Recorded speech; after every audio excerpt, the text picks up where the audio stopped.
बिल्लेसुर के पिता का नाम मुक्ता प्रसाद था। क्यों इतना शुद्ध नाम था मालूम नहीं। उनके पिता पंडित नहीं थे।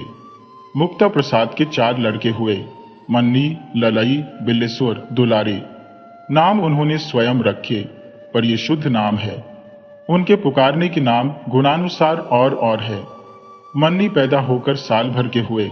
पिता ने बच्चे को गर्दन उठाए बैठा झपकता देखा तो गपुआ कह पुकारना शुरू किया, आदर में गप्पू। दूसरे लड़के ललई की गोराई रोयों में निखर आई थी, आंखें भी कंजलोचन, स्वभाव में बदले बदले। पिता ने नाम रखा भर्रा, आदर में भूरो। बिल्लेसुर के नाम में ही गुण था। पिता बिलुआ, आदर में बिल्लू कहने लगे। दुलारी अपना ईश्वर के यहां से खतना करा कर आई थे।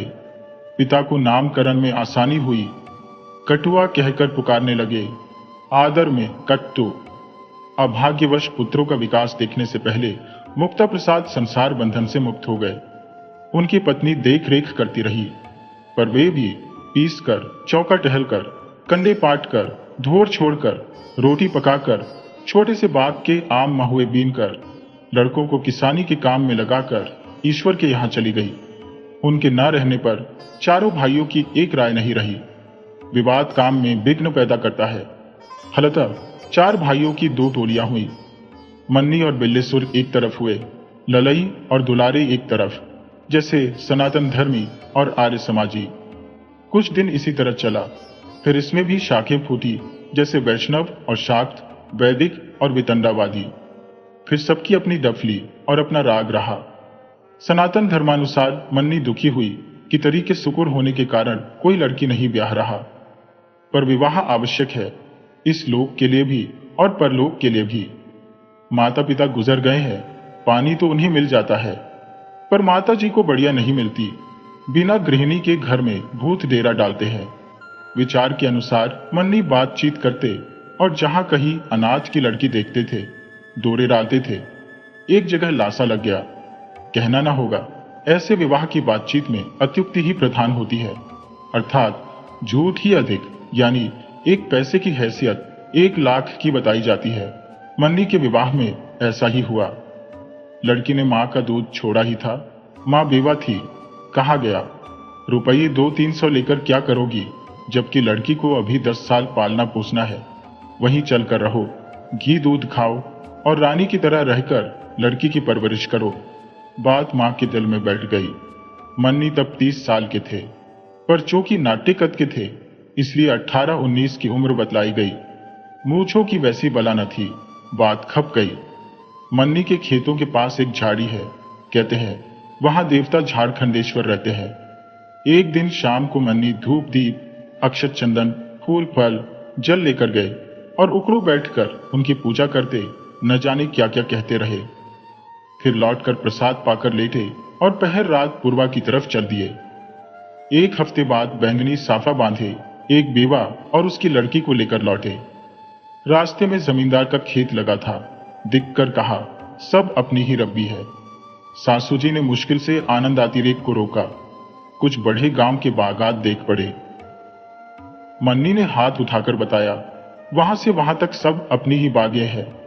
सासू जी को संदेह न रहा कि मन्नी मालदार आदमी है। घर टूटा था। भाइयों से जुदा होकर एक खंडहर में रहे थे, लेकिन बाग देवी प्रचंड थी, खंडहर को भी खिला दिया। पहुंचने से पहले रास्ते में जमींदार की हवेली दिखाकर बोले, हमारा असली मकान यह है, लेकिन यहां भाई लोग हैं, आपको एकांत में ले चलते हैं, वहां आराम रहेगा, यहां आपकी इज्जत ना होगी, फिर उसी को हवेली बना लेंगे। सासू ने श्रद्धापूर्वक कहा, हाँ भैया ठीक है, बाहरी आदमियों में रहना अच्छा नहीं। मन्नी खंडहर में ले गए। इस दिन पसेरी भर दूध ले आए। सासू जी लज्जित होकर बोली, इतना दूध कौन पिएगा?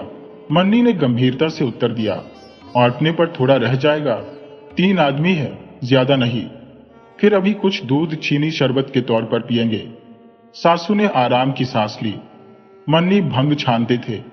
ठाकुर द्वारे में एक गोला पीसकर तैयार किया और चुपचाप ले आए। दूध में शक्कर मिलाकर गोला घोल दिया। भंग में बादाम की मात्रा काफी थी। सासू जी को अमृत का स्वाद आया। एक सांस में पी गई। मन्नी ने थोड़ी सी अपनी भावी पत्नी को पिलाई, फिर खुद पी।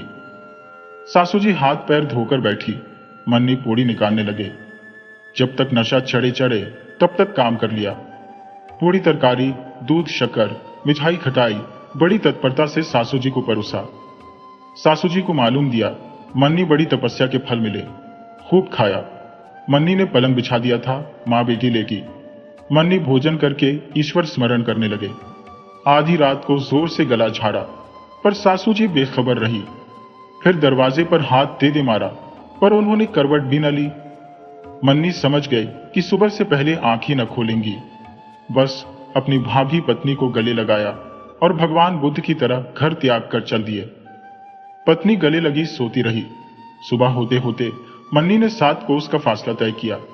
जहां पहुंचे वहां रिश्तेदारी थी। लोग सद गए। सासू जी ने सवेरे हल्ला मचाया। बात खुली, पर चिड़िया उड़ चुकी थी। वे रो पीट कर शाप देती हुई, तू मर जा, तेरी चारपाई गंगा जी जाए, घर चली गई। मन्नी शुभ दिन देखकर चुपचाप विवाह कर पत्नी को साथ लेकर परदेश चले गए। पत्नी की 10-12 साल सेवा की। अब धर्म की रक्षा करते हुए उसे 20 साल की अकेली उसकी मां की गोद में जैसे एक कन्या छोड़कर स्वर्ग सिधार गए हैं। मन्नी कट्टर सनातन धर्मी थे।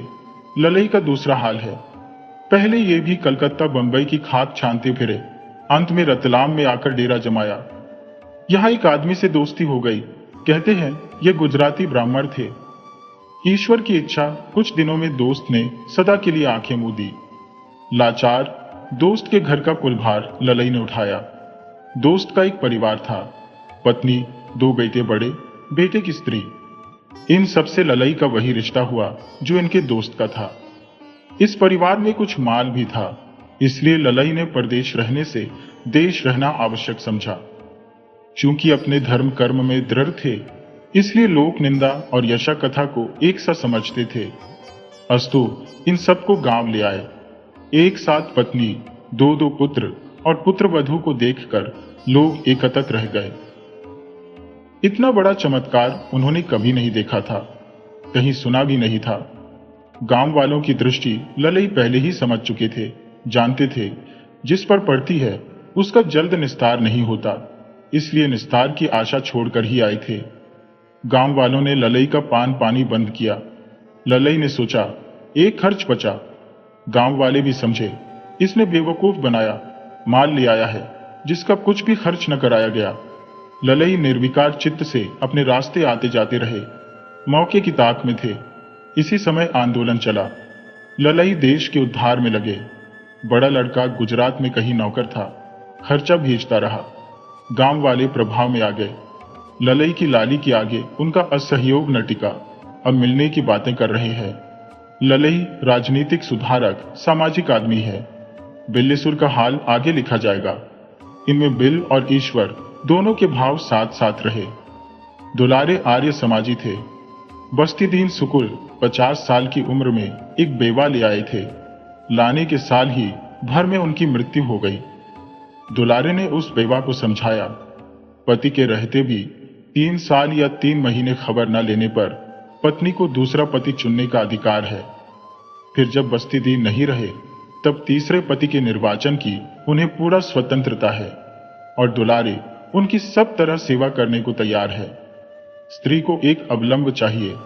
वह राजी हो गई, लेकिन दुलारे भी साल भर के अंदर संसार छोड़कर परलोक सिधार गए। पत्नी को हमल रह गया था, बच्चा हुआ। अब वह नारद की तरह ललई के दरवाजे बैठा खेला करता है। मां नहीं रही। मन्नी मार्ग दिखा गए थे। बिल्लेसुर पीछे पीछे चले। गांव में सुना था बंगाल का पैसा टिकता है, बंबई का नहीं, इसलिए बंगाल की तरह देखा। पास के गांवों के कुछ लोग बर्दवान के महाराज के यहाँ थे, सिपाही अर्दली जमादार। बिल्लेसुर ने सांस रोककर निश्चय किया, बर्दवान चलेंगे, लेकिन खर्च न था। पर प्रगतिशील को कौन रोकता है। यद्यपि उस समय बोल्शेविक का कुछ ही लोगों ने नाम सुना था, बिल्लेसुर को आज भी नहीं मालूम। फिर भी आइडिया अपने आप बिल्लेसुर के मस्तिष्क में आ गई। वे उसी फटे हाल कानपुर गए। बिना टिकट कटाए कलकत्ते वाली गाड़ी पर बैठ गए। इलाहाबाद पहुंचते पहुंचते चेकर ने कान पकड़कर गाड़ी से उतार दिया। बिल्लेसुर हिंदुस्तान की जलवायु के अनुसार सविनय कानून भंग कर रहे थे। कुछ बोले नहीं, चुपचाप उतर आए, लेकिन सिद्धांत नहीं छोड़ा। प्लेटफॉर्म पर चलते फिरते समझते बूझते रहे। जब पूरब जाने वाली दूसरी गाड़ी आई, बैठ गए। मुगल सराय तक सिर उतारे गए, लेकिन 2-3 दिन में चढ़ते उतरते बर्दवान पहुंच गए। पंडित सत्तीदीन सुकुल महाराज बर्दवान के यहाँ जमादार थे।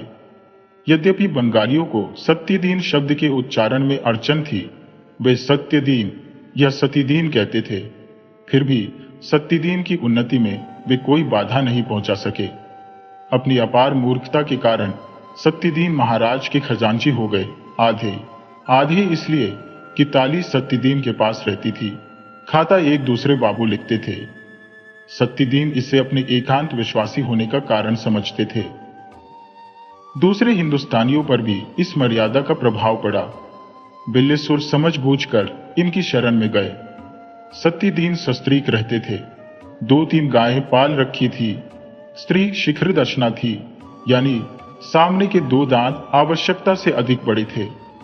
होठों से कोशिश करने पर भी न बंद होते थे। पैखों के सुकूर कनवजियापन में बिल्लेसुर से बहुत बड़े। फलता बिल्लेसुर को यहाँ सब तरह अपनी रक्षा देख पड़ी। बिल्लेसुर सत्तीदीन के यहाँ रहने लगे। ऐसी हालत में गरीब की तहजीब जैसी दबे पांव, पेट झुलाए, रीढ़ झुकाए, आंखें नीची किए आते जाते रहे। उठते जोबन में सत्तीदीन की स्त्री को एक सुहलाने वाला मिला। 2-3 दिन तक भोजन न खला। एक दिन औरत वाले कोठे जी गया। नक की सुरों में बोली, मैं कहती हूं बिल्लेसुर, तुम तो आ ही गए हो और अभी हो ही, इस चरवाहे को विदा क्यों न कर दूं? हराम का पैसा खाता है। कोई काम है? घास खड़ी है, 2 बांझ काट लानी है। नहीं, पैर की बंधी मूठें हैं। यहां वहां का जैसा धान का पैरा नहीं, बड़ा बड़ा कतर देना है और थोड़ी सी सानी कर देनी है। देश में जैसे डंडा लिए यहां ढोरों के पीछे नहीं पड़ा रहना पड़ता। लंबी लंबी रस्सियां 3 गायें हैं, घास खड़ी है। बस गए और खूंटा गाड़कर बांध दिया। गायें चरती रही। शाम को बाबू की तरह टहलते हुए गए और ले आए। दूध दूह लिया। रात को मच्छर लगते हैं, गीले पैरे का धुआं दे दिया। कहने में तो देर भी लगी। कहकर सत्तीदीन की स्त्री ने कनपटी घुमाई और दोनों होठ सटाने शुरू किए। बिल्लेसुर चौकन्ने। धोरे चराने के लिए समंदर पार नहीं किया। यह काम गांव में भी था, लेकिन परदेश है, अपना कोई नहीं, दूसरे के सहारे पार लगना है। सोचा तब तक कर ले, नौकरी ना लगी तो घर का रास्ता नापेंगे। बिल्लेसुर को जवाब देते देर हुई। सत्तीदीन की स्त्री ने कनपटी घुमाई कि बिल्लेसुर बोले, कौन बड़ा काम है? काम के लिए ही तो आया हो। 700 कोस देश, 700 कोस तो होगा। बिल्लेसुर के निश्चय पर जमकर सत्तीदीन की स्त्री ने कहा, ज्यादा होगा। कानपुर से बर्दवान की दूरी। सोचकर बोली, जमादार आएंगे तो पूछूंगी, उनकी किताब में सब लिखा है। बिल्लेसुर खामोश रहे, मन में किस्मत को भला बुरा कहते रहे। शाम को जमादार आए। भोजन तैयार था। स्त्री ने पैर धुला दिए। जमादार पाटे पर बैठे। स्त्री दिन को मक्खियां उड़ाती है, रात को सामने बैठी रहती है। जमादार भोजन करने लगे। स्त्री ने कहा, जमादार, बिल्लेसुर कहते हैं अपना देश यहां से 700 कोस है। मैं कहती हूं और होगा। तुम्हारी किताब में तो सब कुछ लिखा है। सत्तीदीन को एक डायरी मिली थी। डायरी भी वही बाबू लिखता था।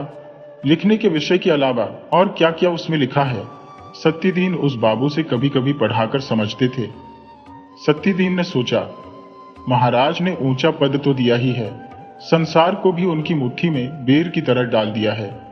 कई रोज वह किताब घर ले आए थे और वहां जो कुछ सुना था, जितना याद था, ज़बानी स्त्री को सुनाया था। बाएं हाथ से मूंछों पर ताव देते हुए मुंह का निवाला निगलकर सत्तीदीन ने कहा, 700 कोस इलाहाबाद तक पूरा हो जाता है। उनकी स्त्री चमकती आंखों से बिल्लेसुर को देखने लगती। बिल्लेसुर हार मानकर बोले, जब किताब में लिखा है तो यही ठीक होगा। पति को प्रसन्न देखकर पत्नी ने अर्जी पेश की। जिस तरह पहले बड़े आदमियों का मिजाज परखा जाता था, फिर बात कही जाती थी। बिल्लेसुर गर्जमंद की बावली निगाह से देखते रहे। सत्तीदीन ने उसमें एक सुधार की जगह निकाली। कहा, बिल्लेसुर अपने आदमी है, इसमें शक नहीं, लेकिन इसमें भी शक नहीं कि उस छोकरे से ज्यादा खाएंगे। हम तनख्वाह न देंगे, दोनों वक्त खा लें। तनख्वाह की जगह हम तहसील के जमादार से कह देंगे, वे इन्हें गुमाश्तों के नाम तहलीस की चिट्ठियां देते रहे। ये 4-5 घंटे में लगा आएंगे, इन्हें 4-5 रुपये महीने मिल जाया करेंगे, हमारा काम भी करते रहेंगे। सत्तीदीन की स्त्री ने किए उपकार की निगाह से बिल्लेसुर को देखा। बिल्लेसुर खुराक और 4-5 का महीना सोचकर अपने धनत्व को दबा रहे थे। इतने से आगे बहुत कुछ करेंगे सोचते हुए उन्होंने सत्तीदीन की स्त्री से हामी की आंख मिलाई। जमादार गंभीर भाव से उठकर हाथ मुंह धोने लगे। बिल्लेसुर जीवन संग्राम में उतरे। पहले गायों के काम की बहुत सी बातें न कही गई थी, वे सामने आई। गोबर उठाना, जगह साफ करना, मूत पर राख छोड़ना, कंडे पाथना, कभी कभी गायों को नहलाना आदि भीतरी बहुत सी बातें थी। दरअसल फुर्सत न मिलती थी, पर बिना चिट्ठी लगाए पूरा न पड़ता था। पास पास की चिट्ठियां मिलती थी, जैसा सत्तीदीन कह गए थे। एक चिट्ठी के 3 आने मिलते थे। कुछ दिनों में बिल्लेसुर को मालूम हुआ, दूर की चिट्ठी में दूना मिलता है। उन्होंने हाथ बढ़ाया। तहसील के जमादार ने कहा, न तुम नौकर हो न किसी की एवज पर हो। फिर सत्तीदीन ने मना किया है, दूर की चिट्ठी हम न देंगे।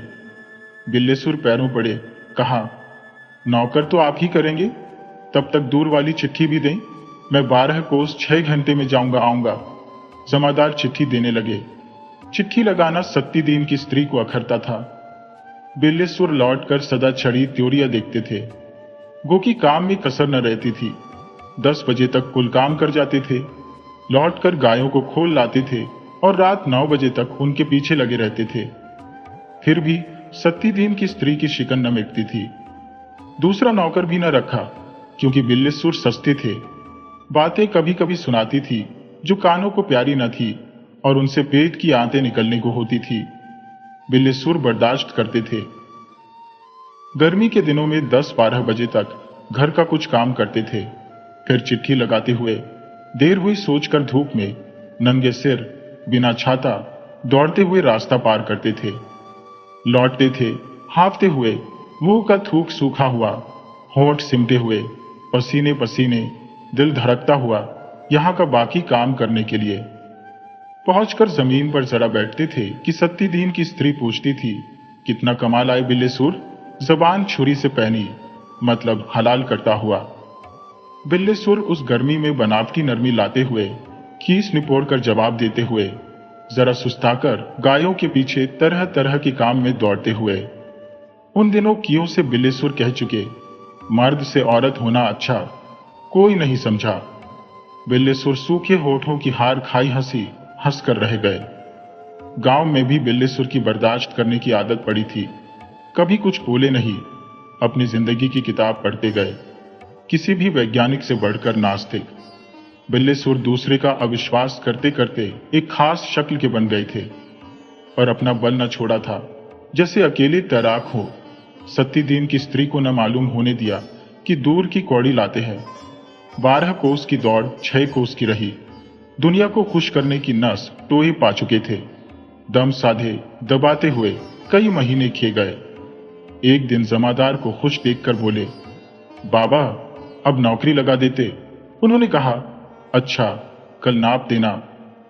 बिल्लेसुर मन्नी के भाई थे, 5 फीट से कुछ ही ऊपर। जानते थे ऊंचाई घटेगी। तरकीब निकाली। चमरौधा जूता था, 1.5 इंच से कुछ ज्यादा ऊंचे तले का। उसमें रुई की गद्दी लगाई। पहनकर खड़े हुए तो जैसे ईंटों पर खड़े हों, लेकिन झेंपे नहीं, न डरे, जैसे फर्ज अदा कर रहे हो। गए। कचहरी में लठ लाकर लगाया गया। बिल्लेसुर ने आंख उठाई कि देखे पूरे हो गए। नापने वाले ने कहा, 1.5 इंच घटा। बिल्लेसुर ने जमादार को उड़ी निगाह से देखा। 7 आरजू मिन्नत। जमादार मुस्कुराए, कहा, बिल्लेसुर तुम नौकर नहीं हो सकते, लेकिन कोई ना कोई सिपाही छुट्टी पर रहता है, जगह तुम्हें मिलती रहेगी। बिना तनख्वाह की छुट्टी वाले की तनख्वाह भी। बिल्लेसुर तरककी की सोचकर मुस्कुराए। 1 साल बीत गया। सत्तीदीन की स्त्री को आए कई साल हो गए। उन्होंने जगन्नाथ जी के दर्शन नहीं किए। पैसा पास न था। एक दिन जमादार से बोली, जमादार, पैसा तो पास है, लेकिन लड़का बच्चा कोई नहीं। हमारे तुम्हारे बाद पैसा अकारट जाएगा। इतने दिन आए हुए अभी जगन्नाथ जी के दर्शन नहीं हुए। अब के सोचती हो बाबा के दर्शन करूं और कहूं बाबा मेरी गोद भर दो, तो तुम्हारे चरणों पर लौटकर तुम्हारी 101 रुपए की शिरनी चढ़ाऊं। मेरा जी कहता है बाबा मेरी मनोकामना पूरी करेंगे। देश देश के लोग जाते हैं, वो मांगा वरदान उन्हें मिलता है, भगवान ही है। अरे हाँ, जोकर थोड़ा। फिर न जाने क्या सोचकर सत्तीदीन की स्त्री फूट फूट कर रोने लगी। फिर अपने हाथ आंसू पोंछकर हिचकियां लेती हुई बोली, मुझे सब सुख है। जैसा अच्छा वर मिला वैसा अच्छा घर, धन है, मान है, गहने हैं, कपड़े हैं, दूध से भरी हो, लेकिन ओ हो फिर रोदन यानी पूत नहीं। सत्तीदीन ने छाती से लगाकर कहा, अभी तुम्हारी कोई उम्र हो गई है? पहली होती तो एक बात होती। वे तो बेचारी चक्की पीसती हुई चली गई। 5 साल हुए तुम्हें ब्याह कर लाया हो, अब तुम्हारी उम्र 20 साल की होगी। सिसकियां लेते हुए स्त्री ने कहा, 19वां चल रहा है। हालांकि उनकी उम्र 25 साल से ऊपर थी। फिर सत्तीदीन ने कहा, इतनी उतावली क्यों होती हो? मैं अभी अभी बुढ़ा नहीं। लड़के बच्चे जब आते हैं अपने आप आते हैं। ऐसा न कहो, स्त्री ने कहा, कहो जगन्नाथ जी की कृपा से आते हैं। सत्तीदीन गंभीर हो गए, बोले, जगन्नाथ जी की कृपा सब तरफ है। ऊंचा ओहदा मिला है, यह भी जगन्नाथ जी की कृपा है, और उनके दर्शन हम रोज करते हैं मन में। रही बात उनकी पुरी में जाने की, सो चले चलेंगे, 10 दिन की छुट्टी ले लेंगे। ये कौन बड़ी बात है? स्त्री को ढाढ़स बंधा। इसी समय बिल्लेसुर आए। जमादार ने पूछा, बिल्लेसुर, जगन्नाथ जी चलोगे? बिल्लेसुर खर्चा नहीं लगाना चाहते थे। सत्तीदीन समझ गए, लेकिन बिल्लेसुर के पास होगा भी कितना, सोचकर कहा, अच्छा, अपनी छुट्टी मंजूर करा लेना 10 दिन की, अगले इतवार को चलेंगे। सत्तीदीन को साथ एक नौकर चाहिए था। बिल्लेसुर जब दूसरे की एवज में काम करने लगे, तब कचहरी की लगातार हाजिरी जरूरी हो गई। सत्तीदीन को गायों के काम के लिए दूसरा नौकर रखना पड़ा। बाहर का बहुत सा काम बिल्लेसुर कर देते थे। यूं वे अब अलग रहते थे, अलग पकाते खाते थे। फोकट में जगन्नाथ जी के दर्शन होंगे। बिल्लेसुर के आनंद का आर पार न रहा। उन्होंने छुट्टी मंजूर करा ली। अगले इतवार के दिन सत्तीदीन के सामान के रक्षक के रूप से जगन्नाथ जी के दर्शनों के लिए सत्तीदीन और उनकी स्त्री के साथ रवाना हुए। जिस तरह सत्तीदीन की स्त्री का विश्वास था कि जगन्नाथ जी की कृपा की दृष्टि पड़ते ही वे गर्भिणी हो जाएंगी, उसी तरह बिल्लेसुर का विश्वास था कि सत्तीदीन की इच्छा मात्र से उनकी नौकरी स्थायी हो जाएगी, चाहे वे 1.5 इंच की जगह बालिष्ट भर छोटे पड़े। अपने विश्वास को फलीभूत करने का उपाय बिल्लेसुर रास्ते में सोचते गए। पुरी पहुंचकर बहुत खुश हुए। ऐसा दृश्य कानपुर से बर्डवान तक न देखा था। समंदर का किनारा, बालों के दूह देखकर बहुत खुश हुए। समुद्र देखकर जामे से बाहर हो गए। जगन्नाथ जी की स्मृति में बहुत से घोंघे समुद्र के किनारे से चुनकर रखिए, कुछ छोटे छोटे शंख से। मार्कंडेय, वटकृष्ण, चंदन तालाब आदि प्रसिद्ध जगहें देखते फिरे। मंदिर के अहाते में और छोटे छोटे मंदिर है, एक एक देखते फिरे। एकादशी को एक जगह उल्टा टंगी देखकर हंसे। सत्तीदीन ने कहा, बाबा के प्रताप से यहाँ एकादशी उल्टा टान दी गई है, यहाँ कोई एकादशी का व्रत नहीं कर सकता। बिल्लेसुर ने उन्हें भी हाथ जोड़कर प्रणाम किया। फिर सब लोग कलयुग की मूर्ति देखने गए। कलयुग अपनी बीवी को कंधे पर बैठाए बाप को पैदल चला रहा है। सत्तीदीन की स्त्री गौर से देखती रही। कई रोज बड़े आनंद से कटे। भुवनेश्वर चलने की तैयारी हुई। जगन्नाथ जी में जूठा नहीं होता, या दूसरे की जूठन खाना प्रचलित है। इधर के लोग जिन्हें चौकी की कदैद माननी पड़ती है, वहां खुलकर एक दूसरे की जूठन खाते हैं। कोई बुरा नहीं मानता। बिल्लेसुर ने जमादार और जमादारिन की पत्तलों में अपने जूठे हाथ से भात उठाकर डाल दिया। वे कुछ न बोले, बल्कि खाते हुए हंसते रहे। 2 दिन बीत जाने पर की बात है। जमादार नहा चुके थे। बिल्लेसुर भी नहाकर आए। आकर सीधे जमादार के पास गए और उनके पैर पकड़कर पेट के बल लेट गए। क्या है बिल्लेसुर, क्या है बिल्लेसुर? जमादार शंका की दृष्टि से देखते हुए पूछने लगे। बिल्लेसुर ने करुण स्वर से कहा, कुछ नहीं बाबा, मेरा भवसागर से उद्धार करो। भवसागर से उद्धार? हम कैसे करें बिल्लेसुर? क्या हो गया है? सत्तीदीन विचलित हो गए। पैर पकड़े गए ही बिल्लेसुर ने कहा, बाबा मुझे गुरु मंत्र दो।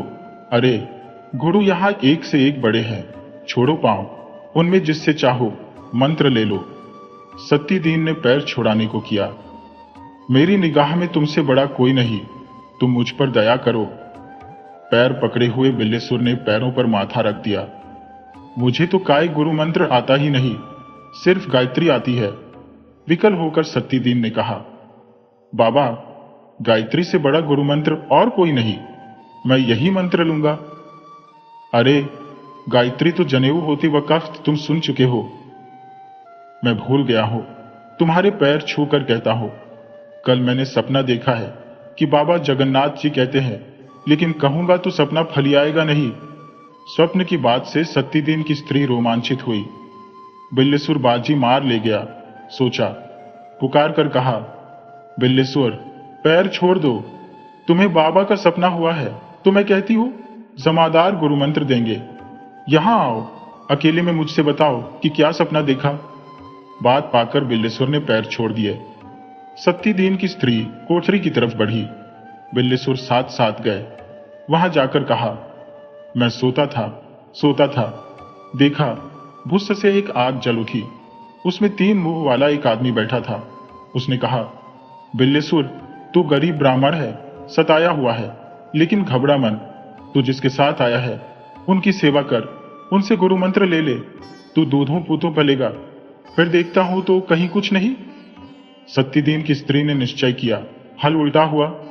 यह सपना दरअसल उन्हें होना था, कोई खता ना हो गई हो। हर सोमवार बाबा के नाम घी की बत्ती देने का संकल्प किया। फिर सत्तीदीन से मंत्र दे देने के लिए कहा। सत्तीदीन ने कराठी, माला, मिठाई, अंगोछा आदि बाजार से खरीद लाने के लिए बिल्लेसुर से कहा। बिल्लेसुर गए, क्षण भर में खरीद लाए। सत्तीदीन ने गायत्री मंत्र से पुनर्वार बिल्लेसुर को दीक्षित किया।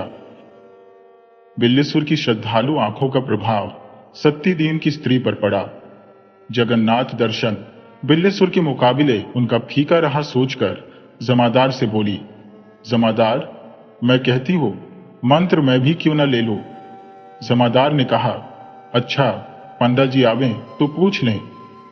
ईश्वर की इच्छा से पंडा जी कुछ ही देर में आ गए। सत्तीदीन ने पूछा। पंडा जी ने सत्तीदीन की स्त्री को देखा और कहा, अभी तुम रख नहीं सकेगा, अभी तो तुमको मासिक धर्म होता है। सत्तीदीन की स्त्री कटी निगाह देखती रही। पंडा जी ने सत्तीदीन को सलाह दी कि चौथेपन में गुरु मंत्र लेना लाभदायक होता है। जब तक स्त्री को मासिक धर्म होता है तब तक वह मंत्र की रक्षा नहीं कर सकती, अशुद्ध रहती है और तरह तरह से पैर फिसलने की संभावना है। सत्तीदीन मान गए। वहां से भुवनेश्वर गए, फिर बर्दवान वापस आए। सत्तीदीन की स्त्री 1 साल तक जगन्नाथ जी की शक्ति की परीक्षा करती रही। हर सोमवार को घी का दिया देती थी और हर महीने के अंत तक प्रतीक्षा करती थी, लेकिन कोई फल न हुआ। बिल्लेसुर की क्रिया काष्ठा बहुत बढ़ गई। तिलक, माला और गायत्री के धारण से उनकी प्रखरता दिन पर दिन निखरती गई। जब 1 साल तक पुत्र विषय में बाबा जगन्नाथ जी ने कृपा न की, तब सत्तीदीन की स्त्री का देवता पर कोप चढ़ा और वे दिव्य शक्ति की पक्षपातिनी बन गई, यथार्थवादी लेखक की तरह। बिल्लेसुर को बड़ी ग्लानि हुई। उनके गुरुमंत्र का लोग मजाक उड़ाते थे। उनकी हालत में भी कोई सुधार नहीं हुआ। उन्होंने निश्चय किया, देश चलकर रहेंगे। जमींदार की गुलामी से गुरु की गुलामी सख्त है।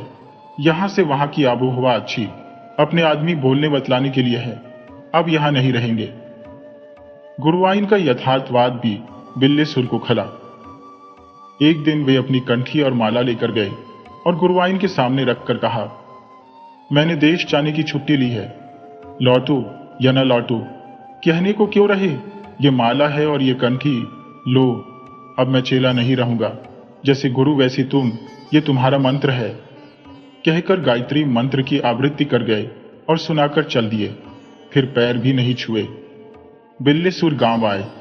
अनकी में रुपए थे, होठों में मुस्कान। गांव के जमींदार, महाजन, पड़ोसी सबकी निगाह पर चढ़ गए। सबके अंदाज लड़ने लगे। कितना रुपया ले आया है?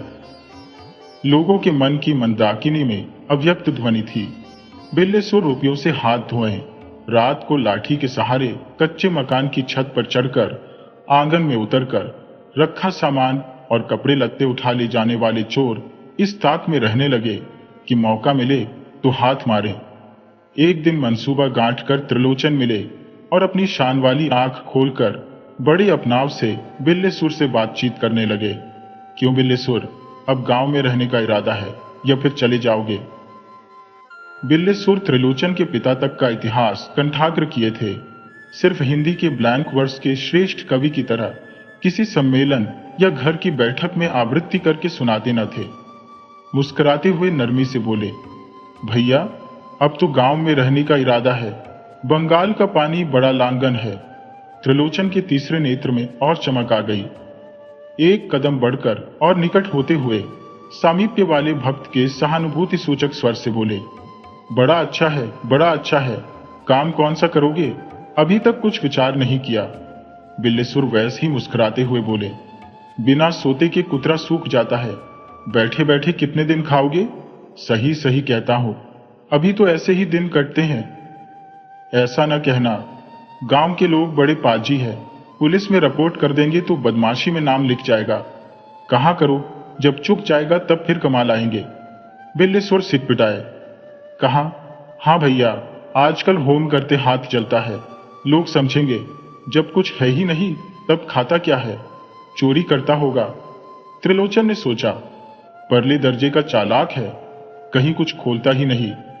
खुलकर बोले, हाँ, दीनानाथ इसी तरह बहुत खीस निपोड़ कर बातचीत किया करते थे। अब लिख गए बदमाशी में। रात को निगरानी हुआ करती है। बिल्लेसुर फिर भी पकड़ में ना आए। कहा, पुलिस वाले आंखें देखकर पहचान लेते हैं कौन भला आदमी है कौन बुरा। अपने खेत में रामदीन को बंटाई में देकर गया था, वही खेत लेकर किसानी करूंगा। त्रिलोचन को थोड़ी सी पकड़ मिली। कहा, हाँ यह तो अच्छा विचार है, लेकिन तुम्हारे बैल तो है ही नहीं, किसानी कैसे करोगे? बिल्लेसुर पेच में पड़े। कहा, इसीलिए तो कहा था कि अभी तक कुछ तय नहीं कर पाया। त्रिलोचन का पारा चढ़ना ही चाहता था, लेकिन पारा चढ़ने से खरी खोटी सुनाकर अलग हो जाने के अलावा और कोई स्वार्थ न सधेगा सोचकर मुश्किल से उन्होंने अपने को यथार्थ कहने से रोका और बड़े धैर्य से कहा, हमारे बैल ले लो। फिर तुम क्या करोगे? हम और बड़ी गोई लेना चाहते हैं, लेकिन 100 रुपये लेंगे। बिल्लेसुर ने निश्चय किया, 100 रुपये ज्यादा नहीं है। कहा, अच्छा कल बतलाएंगे। त्रिलोचन एक काम है कहकर चले। मन में निश्चय हो गया कि 100 रुपये एक मुश्त देने वाले बिल्लेसुर के पास 500-700 रुपये जरूर होंगे। त्रिलोचन दूसरी जगह सलाह करने गए कि किस उपाय से वह रुपये निकाले जाए। बिल्लेसुर त्रिलोचन के जाने के साथ घर के भीतर गए और कुछ देर में तैयार होकर बाहर के लिए निकले। लोगों ने पूछा, कहां जाते हो बिल्लेसुर? बिल्लेसुर ने कहा, पटवारी के यहां। शाम होते होते लोगों ने देखा 3 बड़ी बड़ी गाभीन बकरियां लिए बिल्लेसुर एक आदमी के साथ आ रहे हैं। गांव भर में हल्ला हो गया। बिल्लेसुर 3 बकरियां ले आए हैं। सबने एक एक लंबी सांस छोड़ी। बकरियों का समाचार पाकर त्रिलोचन फिर आए। कहा, बकरी ले आए? अच्छा किया, अब ढोर काफी हो जाएंगे। बिल्लेसुर ने कहा, हाँ, बैलों वाला विचार अब छोड़ दिया है। कौन हमारे सानी पानी करेगा? बकरियों को पत्ते काटकर डाल दूंगा। बैलों को बांधकर बैल ही बना रहना पड़ता है। और किसानी बंटाई में है, सांझे में कर लेंगे। बिल्लेसुर ने लंबे पतले बांस के लग्गे में हंसिया बांधा, बढ़ाकर गुड़ पीपल पाकर आधी पेड़ों की टहनियां छांटकर बकरियों को चराने के लिए तैयारी करते दिन चढ़ आया। बिल्लेसुर गांव के रास्ते बकरियों को लेकर निकले। रामदीन मिले। कहा, ब्राह्मण होकर बकरी पालोगे, लेकिन है बड़ी अच्छी बकरियां, खूब दूध देंगी। अब 2 साल में बकरी बकरों से घर भर जाएगा, आमदनी काफी होगी। कहकर लोभी निगाह से बकरियों को देखते रहे। रास्ते पर जवाब देना बिल्लेश्वर को वैसा आवश्यक नहीं मालूम दिया। सांस रोके चले गए। मन में कहा, जब जरूरत पर ब्राह्मण को हल की मूठ पकड़नी पड़ी है, जूते की दुकान खोलनी पड़ी है, तब बकरी पालना कौन बुरा काम है। ललई कुम्हार अपना चाक चला रहे थे। बकरियों को देखकर एक कामरेर के स्वर से बिल्लेश्वर का उत्साह बढ़ाया। बिल्लेश्वर प्रसन्न होकर आगे बढ़े। आगे मंदिर था।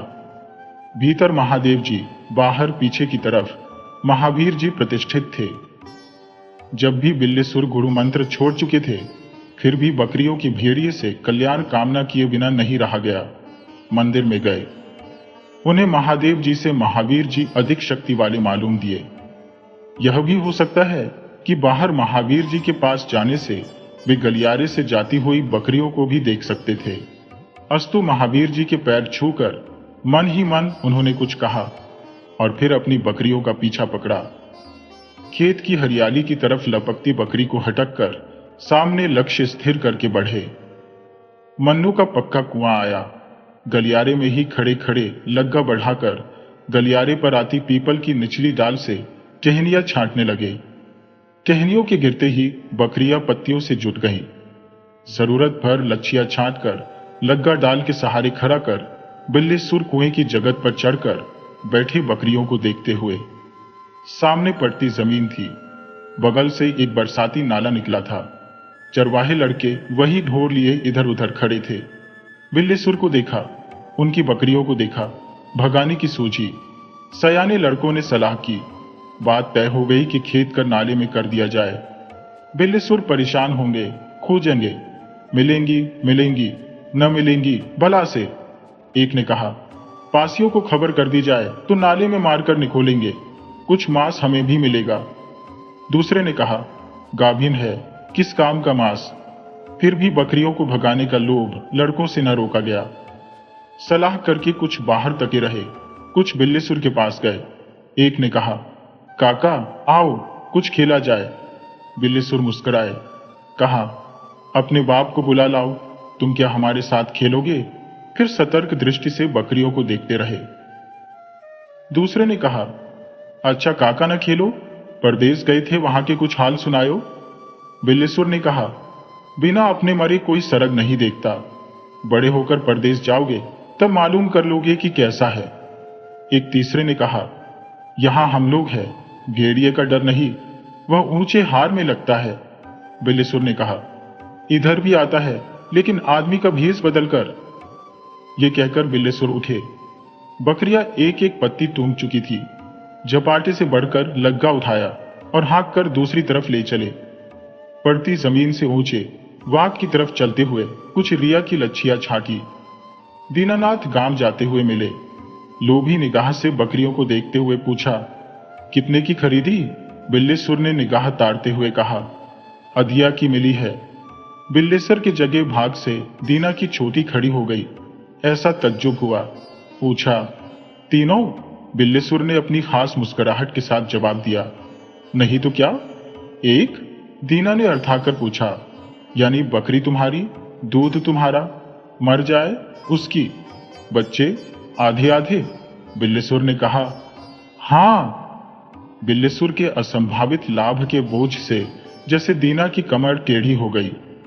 दबा हुआ बोला, हां गुस्सैया, जिसको दे। मन में ईर्ष्या हुई। बिल्लेश्वर अकेले मजा लेंगे, दीना नहीं, अगर बकरियों को पेट में न डाला। बिल्लेश्वर ने देखा, दीना के माथे पर बल पड़े हुए थे, आंखों में इरादा जाहिर था। बिल्लेश्वर को जिंदगी के रास्ते रोज ऐसी ठोकर लगी है, कभी बचे हैं, कभी चूके हैं। अब बहुत संभले रहते हैं, हमेशा निगाह सामने रहती है। वहां से बढ़ते हुए गुड़ के पेड़ के तले गए। कुछ पत्ते काटे और उनका बोझ बनाकर बांध लिया, घर में बकरियों को खिलाने के इरादे। जब बकरियों का पेट भर गया तब बोझ सर पर रखकर दूसरे रास्ते से बकरियों को लिए हुए घर लौटे। बिल्लेश्वर के अपने मकान के इतने हिस्से हुए थे कि बकरियों को लेकर वहां रहना असंभव था। भाइयों को राज्यक्षमा न होने के कारण बकरियों की गंध से ऐतराज होता। दूसरे, पुराना होकर घर कई जगह गिर गया था। रात को भेड़िए के रूप से चोर आ सकते थे और बकरियों को उठा ले जा सकते थे। ऐसे अनेक कारणों से बिल्लीसुर ने गांव में एक खाली पड़ा हुआ पुराना मकान रहने के लिए लिया। खरीदा नहीं, यह शर्त रही कि छाएंगे, छोपेंगे, गिरने से मकान को बचाए रहेंगे। नोटिस मिलने पर 6 महीने में मकान खाली कर देंगे। मालिक मकान पर देश में रहते थे, एक तरह वहीं बस गए थे। जिनकी सिपुर्द मकान था वे 16 आने नजर लेकर बिल्लीसुर पर दयालु हो गए थे। ये मकान परदेशी का होने के कारण वजहदार हो ये बात नहीं। परदेशी जब इस मकान में रहते थे बिल्लीसुर की ही तरह देशी थे। देश की दीनता के कारण ही परदेश गए थे। मकान के सामने एक अंधा कुआं है और एक इमली का पेड़। बारिश के पानी से ढुलकर दीवारें ऊबड़ खाबड़ हो गई है, जैसे दीवारों से ही पनाले फटे हो। भीतर के पनाले का मुंह भर जाने से बरसात का पानी दहलीज की देहरी के नीचे गड्ढा बनाकर बहा है। गड्ढा बढ़ता बढ़ता ऐसा हो गया है कि बड़े जानवर कुत्ते जैसे आसानी से उसके भीतर से निकल सकते हैं। दहलीज की फर्श कहीं भी बराबर नहीं, उसके ऊपर लेटने की बात क्या, चारपाई भी उस पर नहीं डाली जा सकती। दूसरी तरफ एक खमसार है और उसी से लगी एक कोठरी। इसी में बिल्लीसुर आकर रहे। दरवाजे का गड़ा तोप दिया, बाकी घर की धीरे धीरे मरम्मत करते रहे। एक वक्त रोटी पकाते थे, दोनों वक्त खाते थे। इस तरह साल भर से ज्यादा झेल ले गए। उनका लक्ष्य और काम बढ़ते गए, लेकिन अड़चन से पीछा नहीं छूटा। गांव में जितने आदमी थे, अपना कोई नहीं, जैसे दुश्मनों की गढ़ में रहना हो। भाई भी अपने नहीं। बिल्लीसुर सोचते थे, क्यों एक दूसरे के लिए नहीं खड़ा होता। जवाब कभी कुछ नहीं मिला। मुमकिन दुनिया का असली मतलब उन्होंने लगाया हो, फिर भी जान रहते काम करना पड़ता है, दूसरे की मदद करनी पड़ती है, सहारा लेना पड़ता है। ये सच है। इधर कोई ध्यान नहीं देता। ये कमजोरी दूर नहीं हो रही। कोई सूरत भी नजर नहीं आ रही। हमारे सुकरात की जबान न थी, पर इसकी फिलॉसफी लचर न थी। सिर्फ कोई इसकी सुनता न था। इसे भी भूल भुलैया से बाहर निकलने का रास्ता नहीं दिखा, इसलिए यह भटकता रहा। कुछ वक्त और बीता। बकरियों के साथ ही रहते थे। सारे घर में लैन दिया। दमदार पहले से थे, बकरियों के साथ रहकर और हो गए थे। अब तक खरीदी बकरियों की नाती नातिनें पैदा हो चुकी थी। कुछ पट्ठे बेच भी चुके थे। अच्छी आमदनी हो चली थी। गांव वालों की नजर में और खटकने लगे थे। एक दफा कुछ लोग बिल्लीसुर के खिलाफ जमींदार के यहां फरियाद लेकर गए थे कि गांव के कुल पेड़ बिल्लीसुर ने धूरे कर दिए, उनकी बकरियां बिकवा दी जानी चाहिए। जमींदार ने अच्छा कहकर उनका उत्साह बढ़ाकर टाल दिया, क्योंकि बिल्लीसुर की बकरियों पर उनकी निगाह पहले पड़ चुकी थी और वे सरकारी पेड़ों की छंटाई की एक रकम बिल्लीसुर से तय करके लेने लगे थे। गांव वाले दिल का गुब्बार बिल्लीसुर को बकरिया कहकर निकालने लगे। जवाब में बिल्लीसुर बकरी के बच्चों के वही नाम रखने लगे जो गांव वालों के नाम थे।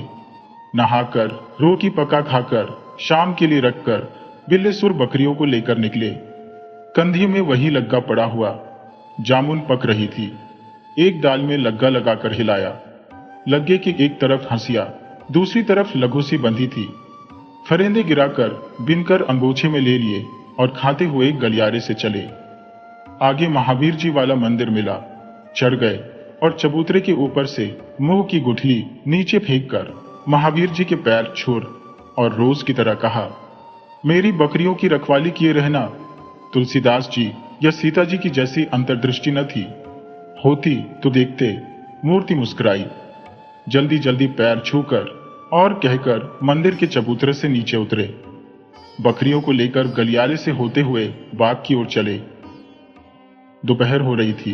पानी का गहरा दोमरा गिर चुका था। जमीन गीली हो गई थी। ताल तलैया, गढ़ी गड़े बहुत कुछ भर चुके थे। कपास, धान, अगमन, ज्वार बाजरे, अरहर, सनई, सन, लोबिया, ककड़ी खीरे, मक्की, उर्द आदि बोने के लोभी किसान तेजी से हल चला रहे थे। किसानी के तंत्र के जानकार बिल्लीसुर पहली वर्षा की मटैली सुगंध से मस्त होते हुए मौलिक किसानी करने की सोचते अपनी इसी धुन में बकरियों को लिए चले जा रहे थे।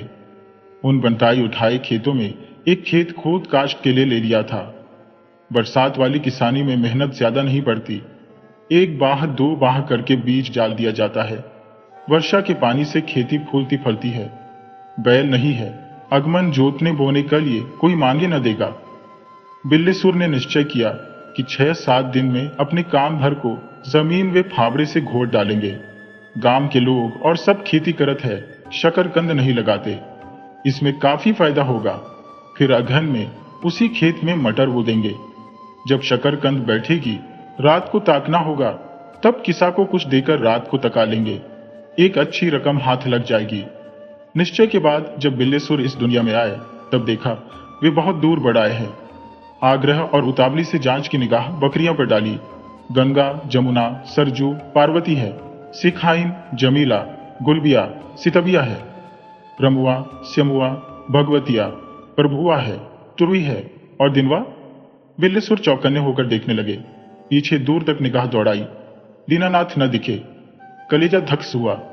दीनानाथ सबसे तगड़े थे, वहां पिछड़ गए या कहां गए। बुलाने लगे, उर्र दिनवा, अले अले उर्र, आब आब दिनवा, उर्रार बेटा दीनानाथ, उर्रार। ट्रोई में आने लगी। दीनानाथ की कोई आहट न मिला। ट्रोई कहाँ है दिनवा? ट्रोई मिमियाती हुई बिल्लीसुर के पास आ गई। बिल्लीसुर बकरियों को लेकर उसी रास्ते लौटे। उसी नाली के पास लड़के ढोर लिए खड़े थे। बिल्लीसुर को देखकर मुस्कुराए। बिल्लीसुर का हृदय रो रहा था। मुस्कुराहट से दिमाग में गर्मी चढ़ गई, लेकिन जब्त किया। भलमनसाहत से पूछा, बच्चा, हमारा बकरा इधर रह गया है? कौन बकरा? पत्ता एक, हम दिनवा कहते थे। दिनवा कहते थे तो दिनवा से पूछो, हम नहीं जानते, कहाँ है? बिल्लीसुर ने फिर पूछताछ नहीं की। संदेह हुआ, जी में आया, चलकर नाले के किनारे खोजो, लेकिन बकरियों को किसके भरोसे छोड़ जाए? फिर एक बच्चा गायब कर दिया जाए तो क्या करेंगे? जल्दी जल्दी मकान की तरफ बढ़े। बच्चों और बकरियों को भगाते ले चले। रास्ते में 2-1 आदमी मिल। पूछा, क्या है बिल्लीसुर, इतनी जल्दी और भगाए लिए जा रहे हो? बिल्लीसुर ने कहा, भैया, एक पट्टा किसी ने पकड़ लिया है, वहां नाले के पास लड़के ढोर लिए खड़े हैं, बताते नहीं। सुनने वालों ने कहा, जानते हो, गांव में ऐसे चोर है कि कटहली भी आंगन में रह जाए तो अटारी से उतर कर उठा ले जाए। बोलो तो द्वार बाहर बेइज्जत करे, कहां कोई गांव छोड़कर भग जाए। बिल्लीसुर बढ़े, दरवाजा खोला। कोठरी में बच्चों को और दहलीज में बकरियों को ताले के अंदर बंद करके जंदा लेकर दीना का पता लगाने चले। पहले दीना के घर गए। पता लगा कि वह घर में नहीं है। वहां से सीधी खुशकी से नाले की ओर बढ़े। ऊंचे कीले पर एक लड़का बैठा इधर उधर देख रहा था। बिल्लीसुर समझ गए। नाले के किनारे किनारे बढ़े। लड़के ने एक खास तरह की आवाज की। बिल्लीसुर समझ गए कि पास ही कहीं है। बढ़ते गए। दूर एक झाड़ी दिखी। निश्चय हुआ कि यही कहीं मारा पड़ा होगा। झाड़ी के पास पहुंचे, वहां कोई नहीं था। झाड़ी के भीतर गए। अच्छी तरह देखने लगे। खून से तर जमीन दिखी। तज्जुब से देखते रहे। बकरा या आदमी न दिखा।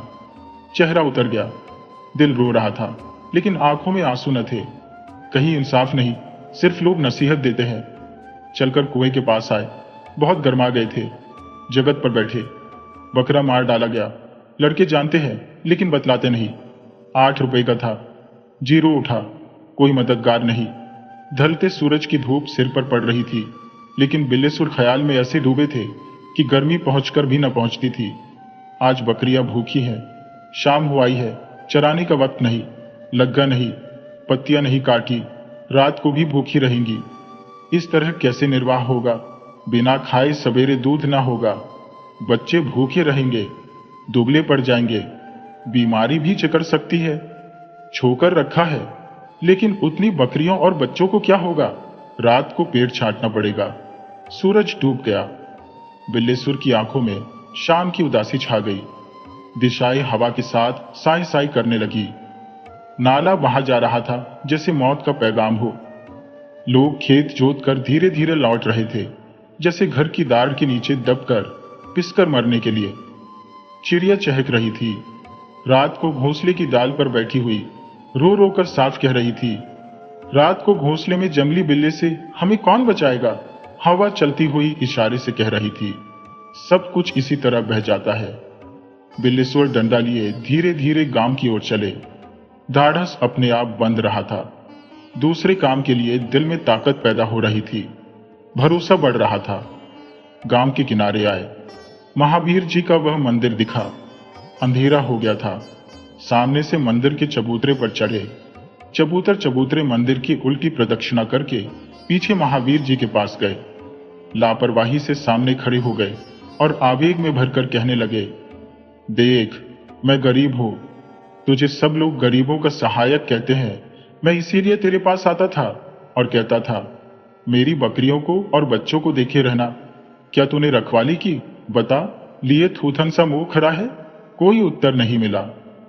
बिल्लेश्वर ने आंखों से आंखें मिलाए हुए महावीर जी के मुंह पर वह डंडा दिया कि मिट्टी का मुंह गिल्ली की तरह टूटकर बीघे भर के फासले पर जा गिरा।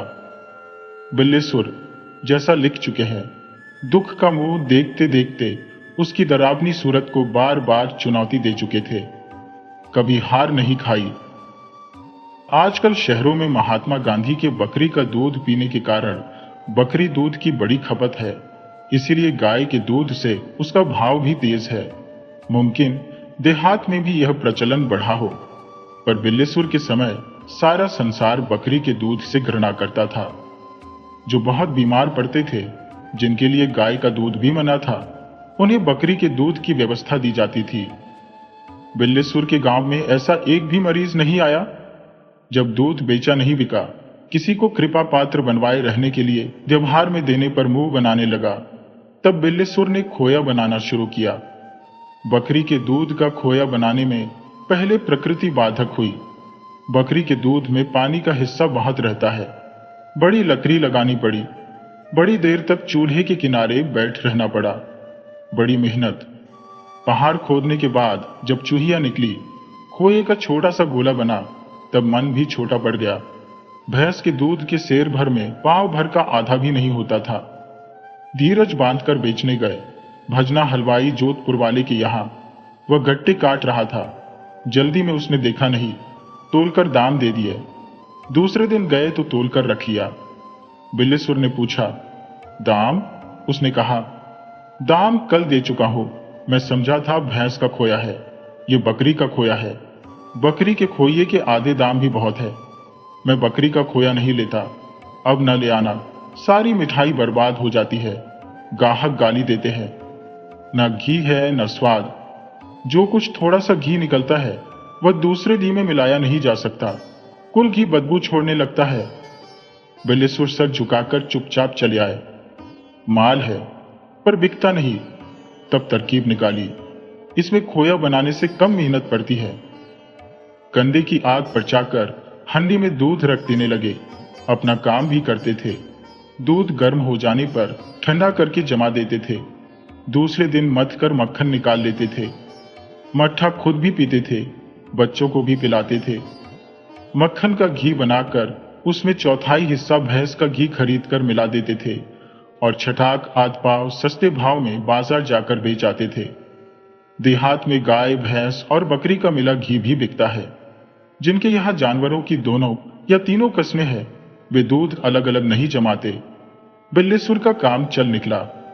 बकरी के मारे जाने को उन्होंने हानि लाभ जीवन मरण की फिलॉसफी में शुमार कर अपने भविष्य की ओर देखा। उन्होंने निश्चय किया, बकरियों को हार में चराने न ले जाएंगे, घर में ही खिलाएंगे, जब तक खेत तैयार ना हो जाए और शकरकंद की बौड़ी न लग जाए। सवेरा होते ही बिल्लेश्वर फावड़ा लेकर खेत में जुटे। रात को इतनी पत्ती काट लाए थे कि आज दिन भर के लिए बकरियों का काफी चारा था। बकरियां और बच्चे उसी तरह कोठरी और दहलीज में बंद थे। फावड़े से खेत घोड़ते देखकर गांव के लोग मजाक करने लगे, लेकिन बिल्लेश्वर बोले नहीं, काम में जुटे रहे। दोपहर होते होते काफी जगह खोद डाली। देखकर छाती ठंडी हो गई। दिल को भरोसा हुआ कि 6-7 दिन में अपनी मेहनत से बकरी का घाटा पूरा कर लेंगे। दोपहर होने पर घर आए, नहाकर लपसी बनाई और खाकर कुछ देर आराम किया। दोपहर अच्छी तरह ढल गई। तीसरा पहर पूरा नहीं हुआ था। उठकर फिर खेत घोड़ने चले। शाम तक खेत घोड़कर बकरियों के लिए पत्ते काटकर पहर भर रात होते घर आए। 7 दिन की जगह 5 ही दिन में बिल्लेसुर ने खेत का वह हिस्सा गोद डाला। खेत से एक पार्टी निकाल ली। लोग पूछते थे, क्या बोने का इरादा है बिल्लेसुर? बिल्लेसुर कहते थे, भांग। देहात में कोई किसी को मन नहीं देता, यूं कहीं भी नहीं देता। बिल्लेसुर पता लगाकर शकरकंद की बौंदी ले आए। एक दिन लोगों ने देखा बिल्लेसुर शकरकंद लगा रहे हैं। पानी बरसने और शकरकंद की बौंदी के फैलने के साथ बिल्लेसुर बालों की जैसी मेड़ों पर मिट्टी चढ़ाने लगे। जब से त्रिलोचन के बैल न लेकर बिल्लेसुर ने बकरियां खरीदी, तभी से इस बेचारे को जुटाने के लिए त्रिलोचन पेच भर रहे थे। बकरियों के बच्चों के बढ़ने के साथ गांव में धनिकता के लिए बिल्लेसुर का नाम भी बढ़ा। लोग तरह तरह की राय जाहिर करने लगे। क्वार का महीना, बिल्लेसुर की शकरकंद की बेलें लह रही दिख रही थी। लोग अंदाजा लड़ा रहे थे कि इतने मन शकरकंद निकलेगी। बिल्लेसुर छप्पर के नीचे बकरी के दूध में सानकर सत्तू घोड़ खा रहे थे। त्रिलोचन आए। बकरी के बच्चों पर एक झोआ औंधाया था। उस पर चढ़कर बैठने के लिए घूमे, लेकिन बिल्लेसुर को हाथ हिलाते देखकर वही जमीन पर बैठ गए। एक बड़ी बढ़िया खबर है बिल्लेसुर, बिल्लेसुर से मुस्कुराते हुए कहा। उपदेशक की मुद्रा से हथेली उठाकर बिना कुछ बोले आश्वासन देते हुए बिल्लेसुर ने समझाया, कुछ देर धीरज रखो। त्रिलोचन ने पूछा, भोजन करते बोलते नहीं क्या? गंभीर भाव से आंखें मूंद कर सिर हिलाते हुए बिल्लेसुर ने जवाब दिया। त्रिलोचन अपनी बातचीत का सिलसिला मन ही मन जोड़ते रहे। जल्दी जल्दी सत्तू खाकर बिल्लेसुर उठे। पनाले के पास बैठकर हाथ धोए, कुल्ले किए। अभ्यास के अनुसार जनेऊ में बंधी तांबे की दंतक खोदनी उठाकर दांत खरका किए, फिर कुल्ले किए और एक डकार छोड़कर सर झुकाए हुए कोठरी के भीतर गए। त्रिलोचन देखते रहे। बिल्लेसुर एक खटोला निकालकर बाहर ले आए। डालकर कहा, आओ जरा संभल कर बैठना, हचकना नहीं। त्रिलोचन उठकर खटोले पर बैठे। एक तरफ बिल्लेसुर बैठे। त्रिलोचन ने बिल्लेसुर को देखा, फिर आश्चर्य से आंखें निकालकर कहा, करना चाहो तो एक बड़ा अच्छा ब्याह है। विवाह के नाम मात्र से बिल्लेसुर की नसों में बिजली दौड़ गई, लेकिन हिंदू धर्म के अनुसार उसे उपयोगितावाद में लाते हुए कहा, अब देखते ही हो, सत्तू खाना पड़ा है। औरत कोई होती तो मरती हुई भी रोटी सेक कर रखती। यथार्थ है, त्रिलोचन गंभीर होकर बोले। बिल्लेसुर को बढ़ावा मिला। कहा, गांव के 4 भाइयों का मोह है, पड़ा हूं, नहीं तो मरने के लिए दुनिया भर में मुझे ठौर है। अब यह भी तुम समझाओगे तब समझेंगे। बिल्लेसुर का पौरुष जग गया। उन्होंने कहा, बंगाल गया था, चाहता तो एक बैठा लेता, लेकिन बाप दादे का नाम भी तो है। सोचा कौन नाक कटाए। तुम ही लोग कहते बिल्लेसुर ने बाप के नाम की लोटियां डुबो दी। बिल्लेसुर अपनी भूमिका से एकाएक विषय पर नहीं आ सकते थे। आने के लिए बढ़कर फिर हट जाते थे। त्रिलोचन ने कहा, सारा गांव तुम्हारी तारीफ करता है, गांव ही नहीं ग्वैन भी, कि बिल्लेसुर मर्द आदमी है। बिल्लेसुर ने कहा, नाम के लिए दुनिया मरती है, इतनी मेहनत हम क्यों करते हैं? नाम ही नहीं तो कुछ नहीं। हमारे बाप मरकर भी नहीं मरे, क्यों? और अगर उनके पोता न रहा तो? त्रिलोचन ने कहा, तुम्हारे जैसा समझदार लड़का जिनके है, उनके पोता कैसे ना रहेगा? कहकर त्रिलोचन गंभीर हो गए। बिल्लेसुर ने कहा, माँ बाप ही दुनिया के देवता है, धर्म तो रहा ही ना होता अगर माँ बाप ना रहे होते। त्रिलोचन ने कहा, बेशक धर्म की रक्षा हर एक को करनी चाहिए, तभी 2 धर्म के पीछे जान दे देने के लिए कहा है। अब देखो, खेत में काम करने गए, घर आए, औरत नहीं। बिना औरत के भोजन विधि समेत नहीं पकता, न जल्दी में नहाते बनता है, न रोटी बनाते न खाते। धर्म कहाँ रहा? बिल्लेसुर उत्तेजित होकर बोले, हम तो बहुत पहले समझ चुके थे, अब तुम ही समझो। कहकर त्रिलोचन ने तीसरी आंख पर मन को चढ़ाया। बिल्लेसुर ने एक दफा त्रिलोचन को देखा, फिर सोचने लगे, देखो दलाल बनकर आया है, सोचता है दुनिया में हम ही चालाक है, अभी रुपए का सवाल पेश करेगा। पता नहीं किसकी लड़की है, कौन है, जरूर कुछ दाग होगा। अड़चन यह है कि निबाह नहीं होता, भूख लगती है इसलिए खाना पड़ता है। पानी बरसता है, धूप होती है, लू चलती है, इसलिए मकान में रहना पड़ता है। मकान की रखवाली के लिए ब्याह करना पड़ता है। मकान का काम स्त्री ही आकर संभालती है। लोग तरह तरह की चीज वस्तुओं से घर भर देते हैं, स्त्री को जेवर गहने बनवाते हैं। यो सब झोल है, ढोल में सब पोल ही पोल तो है। बिल्लेसुर को गुरुवाइन की याद आई। गांव के घर घर का सुना इतिहास आग के सामने घूम गया। अब तक वे झूठ कहते रहे। यही कारण है कि बुलबुल कांपे में फंसता है। त्रिलोचन के ज्ञान में रहने की प्रतिक्रिया बिल्लेसुर में हुई। फिर यह सोचकर कि अपना क्या बिगड़ता है, इसका मतलब मालूम कर लेना चाहिए, करुण स्वर से बोले, हाँ भैया, समझदार तुमको गांव के सभी मानते हैं। खुश होकर त्रिलोचन ने कहा, ऐसी औरत गांव में आई नहीं, 16 साल की आग बबूका। बिल्लेसुर को देवियों की याद आ गई थी, इसलिए विचलित होकर संभल गए। कहा, तुम्हारी आंख कभी धोखा खा सकती है? कहाँ की है? यह तो न बताएंगे, जब ब्याहन चलोगे तभी मालूम करोगे। पहले तो फलदान चढ़ेंगे, या इसकी भी जरूरत नहीं? फलदान चढ़ेंगे, लेकिन कोई पूछताछ ना होगी। तिवारियों के यहाँ की लड़की है, सब काम हमारी मार्फत होगा। किस गांव की है? इतना बता दिया तो क्या रह जाएगा, ये ब्याह से पहले मालूम हो ही जाएगा। मगर एक बात है, उनके यहाँ ब्याह का खर्च नहीं। भले मानस है, लड़की नहीं बेचेंगे, पर खर्च तुम्हें देना होगा। कितना? त्रिलोचन हिसाब लगाने लगे, खुलकर कहते हुए, तुम्हारे यहाँ फलदान चढ़ाने आएंगे तो ठहरेंगे हमारे यहाँ। थाल में 7 रुपये रखेंगे और नारियल के साथ 1 थान, इसमें 20 रुपये का खर्च है। ये तुम्हें फलदान के दिन से 7 रोज पहले दे देना होगा। फिर फलदान चढ़ जाने पर 150 रुपये विवाह के खर्च के लिए उसी दिन देना पड़ेगा। सब हमारी मार्फत। भले आदमी है, नहीं निभा सकते। तुमसे हाथ फैला कर लें तो कैसे? द्वार के 4 से ब्याह भात और बड़ा हार, बरतौनी तक 150, दाल में नमक के बराबर भी नहीं। लेकिन तुम्हें भी तो नहीं उजाड़ सकते, कुल में तुमसे बड़े। बिल्लेसुर ने कहा, कुल में बड़े हैं तो ब्याह फलेगा नहीं। मन्नू वाजपेयी ने रुपये न होने से उतरकर ब्याह किया, लड़की बेवा हो गई। भैया, मुझे तो यही बड़ा डर है कि कहीं। त्रिलोचन का चेहरा उतर गया, बोले, घबराते हो नाहक, जितने बड़े हैं सब बने हुए हैं, असल में बड़े हैं ही नहीं। मन्नी वाजपेयी की लड़की ने अपने पति को मार डाला। कहते हैं उसकी उम्र ज्यादा हो गई थी, मायके में ही वह बिगड़ गई थी, इसीलिए मन्नू ने उसका ब्याह उतरकर कर दिया था। अपने यार के कहने से उसने पति को जहर खिला दिया। वह कुछ दिन से बीमार था, दवा हो रही थी। कहीं यह भी ऐसा ही मुझ पर करे। बिल्लेसुर शंका की दृष्टि से देखने लगे। कहता तो हो, किसी तरह का खौफ न खाओ, बिचवानी में हो, लड़की में न दागा, न कलंक, न चाल चलन बिगड़ा, न काली कानी लंगड़ी लोली। जब तुम कह रहे हो तो एतबार 16 आने हैं, लेकिन पता बिना जाने 10 रोज पहले आए नातेदारों से क्या कहूंगा?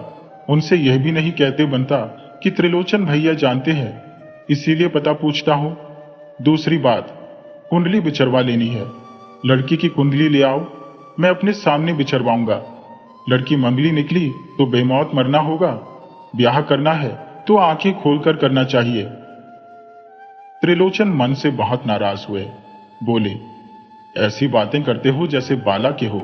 तुम्हारे यहां वे नहीं आए और कभी कोई भला मानस ना आएगा। हम कहते थे कि भद्रा के जैसे मारे इधर उधर घूमते हो, तुम्हारा घर बस जाए, लेकिन तुम आ गए अपनी असलियत पर। मान लो तुम ही मंगली निकले तो कौन बाप अपनी लड़की तुम्हें सौंप देगा? रही बात नातेदारी वाली, सो हम तो इस 16 आने बेवकूफी समझते हैं। बैठे बैठाए 25 रुपए का खर्च सिर पर। हम तो कहते हैं चुपचाप चले चलो, विवाह कर लाओ। लड़की के बाप का नाम मालूम करना चाहते हो तो चले चलो, उनका घर भी देखाओ। लेकिन तुम्हारा जाना शोभित नहीं है, गांव भर तुम दोनों को हंसेंगे। बिल्लेसुर को कुछ विश्वास हुआ, लेकिन रुपये की सोच कर कटे। लड़की के रूप का मोह भी घेरे था। सैकड़ों कलियां चटक रही थी, खुशबू उड़ रही थी, पर त्रिलोचन पर पूरा पूरा विश्वास न हो रहा था। पूछा, यहां से कितनी दूर है? 3-4 कोस होगा। बिल्लेसुर ने सोचा, एक दिन में चले चलेंगे और लौट भी आएंगे। बकरियों को बड़ी तकलीफ ना होगी, पत्ते काट कर डाल जाएंगे। बोले, तो चले चलो भैया, देख लेना चाहिए, जिस दिन कहो तैयारी कर दी जाए। त्रिलोचन ने मतलब गांठ कर कहा, अच्छा, आज के चौथे दिन चलेंगे। बिल्लेसुर को उस रात नींद न आई। वही रूप देखते रहे। बहुत गोरी है, सोचते रामरतन की स्त्री की याद आई। 16 साल की है, सोचा तो रामचरण सुकुल की बिटिया की सूरत सामने आ गई। बड़ी बड़ी आंखें होंगी, जैसी पुखराजबाई की लड़की हसीना की है। इस घर में आएगी तो घर में उजाला छाया रहेगा। जिस कोठरी में बच्चे रखे जाते हैं उसमें उसका सामान रहेगा। बच्चे दहलीज में रहेंगे, एक छप्पर डाल लेंगे, सब ऋतुओं के लिए आराम रहेगा। एक दफा भी बिल्लेसुर ने नहीं सोचा कि बकरी की लहंदियों की बदबू से ऐसी औरत एक दिन भी उस मकान में रह सकेगी। सवेरे उठकर पड़ोस के एक गांव में बजाज के यहां गए और कुर्ते का कपड़ा लिया, साफा खरीदा, गुलाबी रंग का, धोती एक ली। दर्जी को कुर्ते की नाप दी, उसी दिन बना देने के लिए कहा। गांव के चमार से जूते का जोड़ा खरीदा। इधर ये सब कर रहे थे, उधर ताड़े रहे कि त्रिलोचन कहाँ है। तीसरे दिन त्रिलोचन घर से निकले। पहनावा और हाथ का डंडा देखकर बिल्लेसुर समझ गए कि जा रहा है, बातचीत करके कल इन्हें ले जाएगा। चलने की दिशा देखकर अपने साधारण पहनावे से दूर दूर रहकर पीछा किया। त्रिलोचन बाबू के पूर्वा की सीधे कच्ची सड़क छोड़कर मुड़े। बिल्लेसुर दूर पूर्वा के किनारे खड़े होकर देखने लगे कि त्रिलोचन दूसरे गांव के लिए पूर्वा से बाहर निकलते न दिखे। तब बिल्लेसुर को विश्वास हो गया कि यही है। वे भी गांव के भीतर गए। निकास पर एक आदमी मिला। बिल्लेसुर ने पूछा, यहां श्यामपुर के त्रिलोचन आए हैं? आदमी ने कहा, हां, वहां राम नारायण के यहां बैठा है, ठग कहीं का। दोनों एक से किसी का गला नाप रहे होंगे। बिल्लेसुर का कलेजा धक से हुआ। पूछा, राम नारायण की लड़की लड़के कुछ है? आदमी चौंक कर बिल्लेसुर को देखने लगा। तुम कहां रहते हो? तुम राम नारायण को नहीं जानते? उसके साले के लड़की लड़के, पूछो, ब्याह भी हुआ है। आदमी इतना कहकर आगे बढ़ा। बिल्लेसुर को बड़ी कायली हुई। वे उसी तरफ मन्नी की ससुराल को चले। मन्नी की सास से मिले। भली बुरी सुख दुख की बातें हुई। बिल्लेसुर ने ढाढ़स बंधाया। कहा, खर्चा ना हो तो आकर ले जाया करो, कहकर 1 रुपया हाथ पर रख दिया। मन्नी अच्छी तरह है। कहा, उनकी लड़की की अच्छी सेवा होती है। मन्नी उसकी बड़ी देखरेख रखते हैं। अब वह बहुत बड़ी हो गई है। मन्नी की सास बहुत प्रसन्न हुई। रुपया उठा लिया और पूछा, घर बसा या नहीं? बिल्लेसुर ने जवाब दिया कि घर माँ बाप के बसाए बसता है। मन्नी की सास ने कहा कि वे 10-15 दिन में आएंगी, तब ब्याह की पक्की बातचीत करेंगी। बिल्लेसुर पैर छूकर विदा हुए। त्रिलोचन दूसरे दिन आए और कहा, बिल्लेसुर, तैयार हो जाओ। बिल्लेसुर ने कहा, मैं तो पहले से तैयार हो चुका हूं। त्रिलोचन खुश होकर बोले, तो अच्छी बात है, चलो। बिल्लेसुर ने कहा, भैया, मन्नी की मौसिया सास की भतीजी को ससुराल में एक लड़की है, कल आए थे, बातचीत पक्की कर गए हैं, अब तो मुझे माफी दीजिए। त्रिलोचन नाराज होकर बोले, तो वह ब्याह जरूर कैतल होगा, वैसी ही लड़की होगी, हम शर्त बदकर कह सकते हैं। मुस्कुराकर बिल्लेसुर ने जवाब दिया, और तुम्हारा दूध का धोया है? मन्नी की मौसिया सास की भतीजी की ससुराल की लड़की में दाग है, और तुम्हारी में, जिसके न बाप का पता, न मां का, न संबंध का, मखमल का जब्बा लगा है। देखो, फिर पीछे पछताओगे। त्रिलोचन बढ़कर बोले, पछताने का काम ही नहीं करते, बहुत समझकर चलते हैं त्रिलोचन भैया। बिल्लेसुर ने कढ़ाई से जवाब दिया, अच्छा, चलकर जरा लड़की तो देख लो, तुम्हें लड़की भी दिखा देंगे। आप लड़की नहीं, लड़की की आजी तक को दिखाओ तो भी मैं नहीं जाऊंगा। जब घर में अपने नातेदारों में लड़की है, तब दूसरी जगह नहीं जाना चाहिए। ये तो धर्म छोड़ना है। गृहस्थ की लड़की का रूप नहीं देखा जाता, गुण देखा जाता है। कहते हैं रूपवती लड़की बदचलन होती है। तो ये तेरे लिए सावित्री आ रही है, देख ले, अगर गांव के ढिंगरों से पीछा छूटे। वह सब हमें मालूम है, लेकिन घर का सामान लेकर भाग न जाएगी, देख लेना। जो मुसीबत पड़ेगी झेलेगी। किसी का धर्म बिगाड़ने से नहीं बिगड़ता, गांव में सबका हाल हमें मालूम है। तू सबको दोष लगा रहा है। मैं किसी को दोष नहीं लगा रहा, सच सच कह रहा हूं। अच्छा बता, हमें क्या दोष लगा है? नहीं तो तुम चले जाओ यहां से, नहीं तो मैं चौकीदार के पास जाता हूं। चौकीदार के नाम से त्रिलोचन चले करुणा भरे क्रोध से घूम घूम कर देखते जाते थे। बिल्लेसुर अपना काम करने निकले। कातिक लगते मन्नी की सास आई। कुछ भटकना पड़ा। पूछते पूछते मकान मालूम कर लिया। बिल्लेसुर ने देखा, लपक कर पैर छुए, मकान के भीतर ले गए, खटोला डाल दिया, उस पर एक टाट बिछाकर कहा, अम्मा बैठो। खटोले पर बैठते हुए मन्नी की सास ने कहा, और तुम खड़े रहोगे? बिल्लेसुर ने कहा, लड़कों को खड़ा ही रहना चाहिए। आपकी बेटी है तो क्या, जैसे बेटी वैसे बेटा, मुझसे भी बड़ी है। आप तो फिर धर्म की मां, पैदा करने वाली तो पाप की मां कहलाती है। तुम बैठो, मैं अभी क्षण भर में आया। बिल्लेसुर गांव के बनिए की यहां गए, पाव भर शक्कर ली, लौटकर बकरी के दूध में शक्कर मिलाकर लौटा, भरकर खटोले के सिरहाने रखा, गिलास में पानी लेकर कहा, लो अम्मा, कुल्ला कर डालो। हाथ पैर धोने हो तो डोल में पानी रखा है, बैठे बैठे गिलास से लेकर धो डालो, कहकर दूध वाला लोटा उठा लिया। मन्नी की सास ने हाथ पैर धोए। बिल्लेसुर लोटे से दूध डालने लगे। मन्नी की सास पीने लगी। पीकर कहा, बच्चा, मैं बकरी का दूध ही पीती हूँ, इससे बड़ा फायदा है, कुल रोगों की जड़ मर जाती है। शाम हो रही थी, आसमान साफ था, इमली के पेड़ पर चिड़िया चहक रही थी। बिल्लेसुर ने आसमान की ओर देखा और कहा, अभी समय है, अम्मा तुम बैठो, मैं अभी आता हूं। बकरियों को देखे रहना।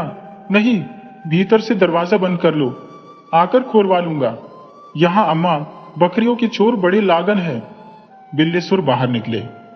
मन्नी की सास ने दरवाजा बंद कर लिया। सीधे खेत खेत होकर राम गुलाम काची की बाड़ी में पहुंचे। तब तक राम गुलाम बाड़ी में थे।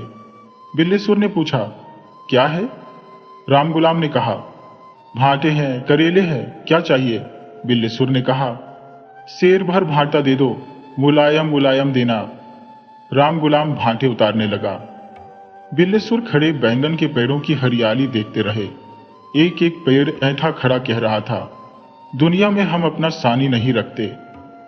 राम गुलाम ने भांटे उतारकर, तोलकर माल वाला पलड़ा काफी झुका दिखाते हुए बिल्लेसुर के अंगोछे में डाल दिए। बिल्लेसुर ने पहले अंगोछे में गांठ मारी, फिर टेंट से एक पैसा निकालकर हाथ बढ़ाए खड़े हुए राम गुलाम को दिया। राम गुलाम ने कहा, एक और लाओ। बिल्लेसुर मुस्कुराकर बोले, क्या गांव वालों से भी बाजार का भाव लोगे? राम गुलाम ने कहा, कौन रोज अंगूछा बढ़ाए रहते हो, आज मन चला होगा या कोई नातेदार आया होगा। बिल्लेसुर ने कहा, अच्छी बात है, कल ले लेना, इस वक्त नहीं है। बिल्लेसुर की तरकारी खाने की इच्छा होती थी तो चने भिगो देते थे, फिर तेल मसाले में तलकर रसदार बना लेते थे। लौटते हुए मुरली कहार से कहा, कल पहर भर दिन चढ़ते हमें 2 शेर सिंघाड़े दे जाना। फिर घर आकर दरवाजा खुलवाया, दिया जलाकर बकरियों को दुहा, सवेरे की काटी पत्तियां डाली और रसोई में रोटी बनाने गए। रोटी, दाल, भात, बैंगन की भांजी, आम का अचार, बकरी का गर्म दूध और शक्कर परोसकर फटा डालकर पानी रखकर सास जी से कहा, अम्मा चलो भोजन कर लो। मन्नी की सास शर्माई हुई उठी, हाथ पैर धोकर चौक में जाकर प्रेम से भोजन करने लगी। खाते खाते पूछा, भैंस तो तुम्हारी है नहीं, लेकिन घी भैंस का बड़ा जान पड़ता है। बिल्लेसुर ने कहा, गृहस्थी में भैंस का घी रखना ही पड़ता है, कोई आया गया, अपने काम में बकरी का घी ही लाता हूं। मन्नी की सास ने छपकर भोजन किया, हाथ मुंह धोकर खटोले पर बैठी। बिल्लेसुर ने इलायची मसाले से निकाल कर दी, फिर स्वयं भोजन करने गए। बहुत दिनों बाद तृप्ति से भोजन करके पड़ोस से एक चारपाई मांग लाए, डालकर खटोले का टाट उठाकर अपनी चारपाई पर डाला और मन्नी की सास के लिए बंगाल से लाई रंगीन दरी बिछा दी। वही का गुरुवाइन की पुरानी धोतियों का लपेट कर सिया तकिया लगा दिया। सास जी लेटी, आंखें मूंद कर बिल्लेसुर की बकरियों की बात सोचने लगी। जब बिल्लेसुर काची के यहां गए थे, उन्होंने एक एक बकरी को अच्छी तरह देखा था, गिनकर आश्चर्य प्रकट किया था। इतनी बकरियों और बच्चों से 3 भैंस पालने के इतना मुनाफा हो सकता है, कुछ ज्यादा ही होगा। बिल्लेसुर धैर्य के प्रतीक थे। मन में उठने पर भी उन्होंने विवाह की बातचीत के लिए कोई इशारा भी नहीं किया। सोचा, आज थकी है, आराम कर लें, कल अपने आप बातचीत छेड़ेंगी, नहीं तो यहां सिर्फ मुंह दिखाने थोड़े ही आई है। बिल्लेसुर पड़े थे। एकाएक सुना, खटाले से सिसकियां आ रही है। सांस रोक कर पड़े सुनते रहे। सिसकियां धीरे धीरे गूंजने लगी, फिर रोने की साफ आवाज उठने लगी। बिल्लेसुर के देवता कूच कर गए कि खा पी कर यह काम करके रोना कैसा। जी धक से हुआ कि विवाह नहीं लगा, इसकी यह अग्र सूचना है। घबराकर पूछा, क्यों अम्मा, रोती क्यों हो? मन्नी की सास ने रोते हुए कहा, न जाने किस देश में मेरी बिटिया को ले गए, जब से गए एक चिट्ठी भी न दी। बिल्लेसुर ने समझाया, अम्मा रो नहीं, भाभी बड़े मजे में है। मन्नी भैया उनकी बड़ी सेवा करते हैं। मैं जहां गया था, मन्नी वहां से दूर है। हाल मिलते थे, लोग कहते थे अच्छी नौकरी लग गई है। उनका सारा मन भाभी पर लगा है। अब भाभी उतनी ही बड़ी नहीं है। लोग कहते थे, बिल्लेसुर अब 2-3 साल में तुम्हारे भतीजा होगा। राम करे सुख से रहें। हमको तो धोखा दे गए बच्चे, हमारी और कौन था। जिस तरह दिन कटते हैं हमारी आत्मा जानती है। कहकर मन्नी की सास ने अघाकर सांस छोड़ी। बिल्लेसुर ने कहा, जैसे मन्नी वैसे मैं, तुम यहां रहो, खाने की यहां कोई तकलीफ नहीं, मुझे भी बनी बनाई 2 रोटियां मिल जाएंगी। मन्नी की सास बहुत प्रसन्न हुई। कहा, बच्चा फूलो फलो, तुम्हारा तो आसरा ही है। अब की आई है तो कुछ दिन रहकर जाऊंगी। तुम्हारा काम काज यहां का देख लो। ब्याह एक लगा है, हो गया तो उसे तुम्हारी गृहस्थी समझा दो। इससे अच्छी बात और क्या होगी? बिल्लेसुर पौरुष में जगकर बोले। मन्नी की सास ने कहा, बच्चा अब तक नहीं कहा था, सोचा था जब काम से छुट्टी पा जाओगे तब कहूंगी। ब्याह एक ठीक है, लड़की तुम्हारे लायक सयानी है, लेकिन हमारी बिटिया की तरह गोरी नहीं, भले मांस है, घर का कामकाज संभाल लेगी। बताओ राजी हो? बिल्लेसुर भक्तिभाव से बोले, आप जाने, आप राजी है तो मैं भी हो। मन्नी की सास प्रसन्न हुई। कहा, ठीक है, कर लो, उसको भी तुम्हारे साथ तकलीफ ना होगी। थोड़ी सी मदद उसकी मां की तुम्हें करती रहनी पड़ेगी। ब्याह से पहले बहुत नहीं 30 रुपए दे दो। गरीब है, कर्जदार है, फिर कुछ कुछ देते रहना, उसके भी और कोई नहीं। मैं लड़की को तुम्हारे यहां ले आऊंगी, यही विवाह कर लो। बारात उसके यहां ले जाओगे तो कुल खर्चा देना पड़ेगा, इसमें ज्यादा खर्चा बैठेगा। घर में अपने 4 नातेदार बुलाकर ब्याह कर लोगे, भले भले पार लग जाओगे। बिल्लेसुर को मालूम दिया, इस जुबान में छल नहीं। कहा, हाँ बड़ी नेक सलाह है। मन्नी की सास कई रोज रही। बिल्लेसुर को बना बनाया खाने को मिला। 3-4 दिन में रंग बदल गया। उन्होंने आग्रह किया कि ब्याह तक वे वहीं रहे। मन्नी की सास ने भी स्वीकार कर लिया। गांव में बिल्लेसुर की चर्चा ने जोर मारा। एक दिन त्रिलोचन ने मन्नी की सास को घेरा और पूछा, बताओ ब्याह कहां रचा रही हो? अपनी नातेदारी में। मन्नी की सास ने कहा, वह कहां है? त्रिलोचन ने पूछा, क्यों, क्या बिल्लेसुर तुम ही हो? मन्नी की सास ने आंखें नचाकर पूछा। फिर कहा, बच्चे मेरी निगाह साफ है, मुझे तिंगुर नहीं लगता। अब तुम बताओ कि तुम बिल्लेसुर के कौन हो? बल्ली नहीं लगी। त्रिलोचन बहुत कटे। कहा, अच्छी बात है, कौन है? ये होने पर बताएंगे जब उनका पानी बंद होगा। नातेदार रिश्तेदार जिसके साथ है उसका पानी परमात्मा नहीं बंद कर सकते। अच्छा, हमारे घर से बाहर निकलो और गांव में पानी बंद करो चलकर। त्रिलोचन खिसियाए हुए घर से बाहर निकल गए। बड़े आनंद से दिन कट रहे थे। बिल्लेसुर की शकरकंद खूब बैठी थी। कई रोज उन्होंने मन्नी की सास को शकरकंद भूनकर बकरी के दूध में खिलाया। मन्नी की सास मन्नी से जितना अप्रसन्न थी, बिल्लेलुर से उतना ही प्रसन्न हुई।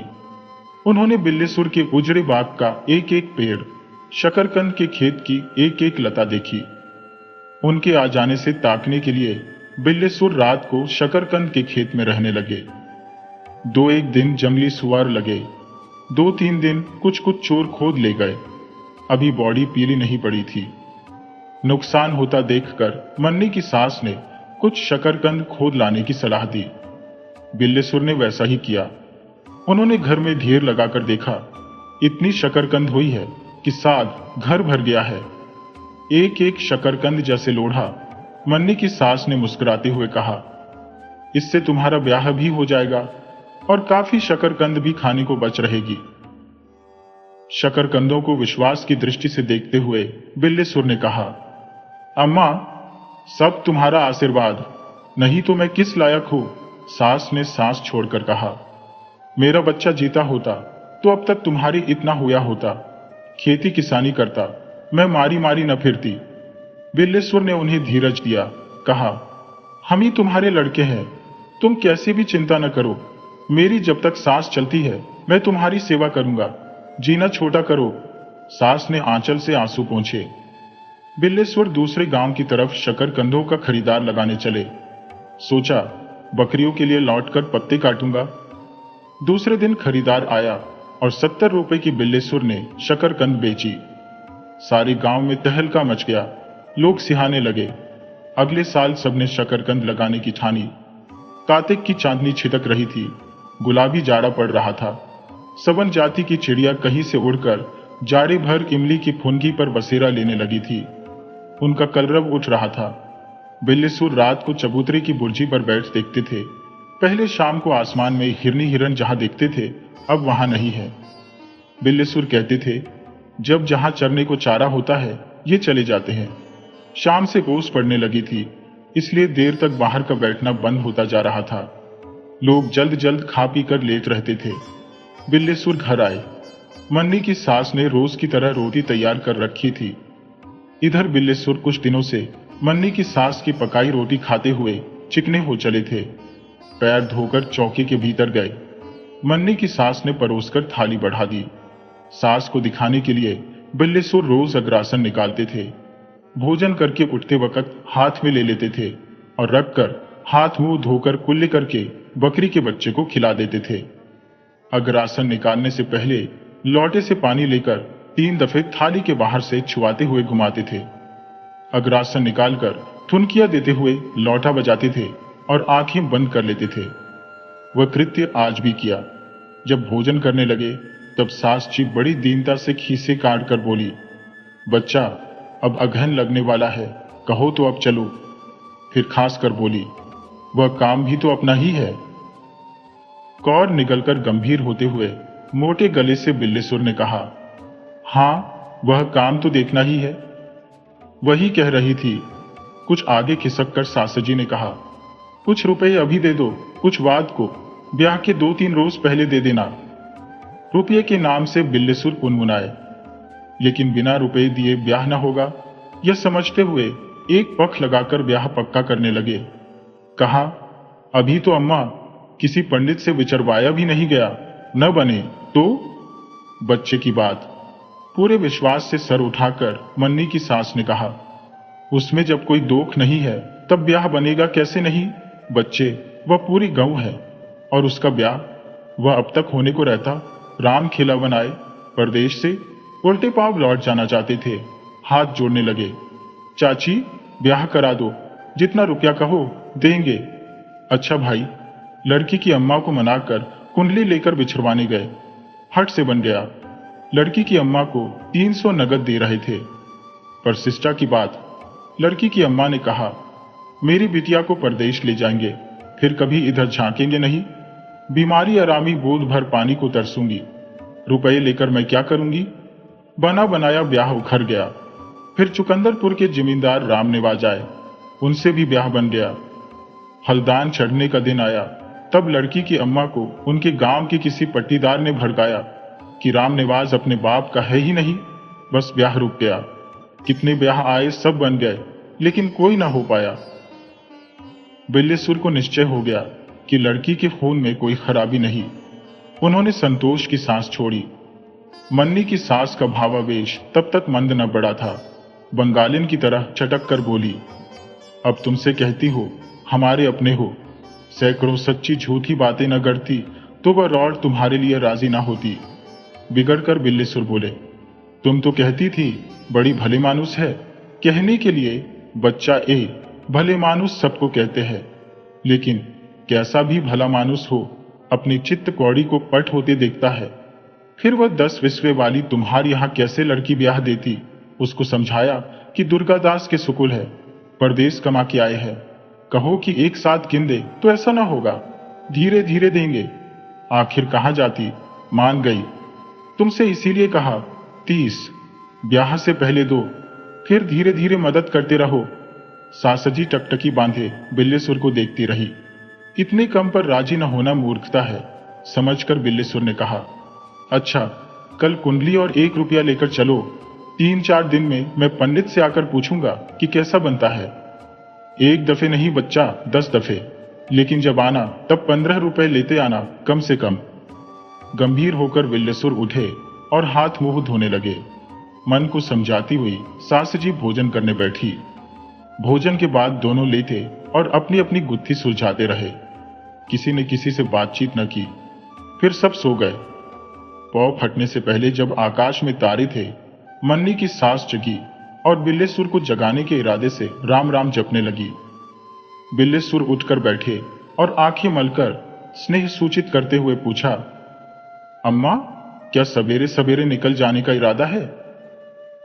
मन्नी की सास ने आंखों में आंसू भरे कहा, बच्चा अब देर करना ठीक नहीं। पिछले पहर चलूंगी तो रात होगी, काम ना होगा। बिल्लेसुर ने अंधेरे में टटोल कर संदूक में रखी कुंडली निकाली और सासजी को देते हुए कहा, देखिएगा कहीं खो न जाए। नहीं बच्चा, खो क्या जाएगी, कहकर सासजी ने आग्रह से कुंडली ली। बिल्लेसुर ने टेंट से 1 रुपया निकाला, सासजी के हाथ में रखकर पैर छुए, कहा, यह तुम्हें कुछ दे नहीं रहा हो? क्या मैं कुछ कहती हूं बच्चा? असंतोष को दबाकर मन्नी की सास घर के बाहर निकली। रास्ते पर पाकर एक सांस छोड़ी और अपने गांव का गस्ता पकड़ा। अब तक सवेरा हो चुका था। बिल्लेसुर ने इधर बड़ा काम किया। शकरकंद वाले खेत में मटर बो दिए, उधर वाले में चने बो चुके थे जो अब तक बढ़ आए थे। काम करते हुए रह रहकर बिल्लेसुर को सास की याद आती रही। विवाह की बेल जैसे कलियां लेने लगी। काम करते करते दुचित्य होने लगे। सास रुक रुक जाने लगी, रोही खड़े होने लगे। आखिर चलने का दिन आया। बिल्लेसुर दूध धोकर एक हंडी में मुस्का बांधकर दूध लेकर चलने के लिए तैयार हुए। रात के कांटे पत्ते रखे थे, बकरियों के आगे डाल दिए। फिर पानी भरकर घर में स्नान किया। थोड़ी देर पूजा की। रोज पूजा करते रहे हों ये बात नहीं। पूजा करते समय दर्पण कई बार देखा। आंखें और भौहें चढ़ाकर उतारकर, गाल फुलाकर पिचकाकर, होंठ फैलाकर चढ़ाकर, चंदन लगाकर एक दफा फिर मुंह देखा। आंखें निकालकर देर तक देखते रहे कि चेचक के दाग कितने साफ दिखते हैं। फिर कुछ देर तक अशुद्ध गायत्री का जप करते रहे। मन में यह निश्चय लिए हुए कि काम पूरा हो जाएगा। फिर पूजापा समेटकर भीतर के एक ताक पर रखकर बासी रोटियां निकाली। भोजन करके हाथ मुंह धोया, कपड़े पहनने लगे। मोजे के नीचे तक उतार कर धोती पहनी। फिर कुर्ता पहनकर चारपाई पर बैठे साफा बांधने लगे। बांधकर एक दफे फिर उसी तरह दर्पण देखा और तरह तरह की मुद्राएं बनाते रहे। फिर जेब में वह छोटा सा दर्पण और गले में मैला अंगोछा और धुस्सा डालकर लाठी उठाई। जूते पहले से तेल वाए रखे थे, पहन लिए। दरवाजे निकलकर मकान में ताला लगाया और दोनों नथनों में कौन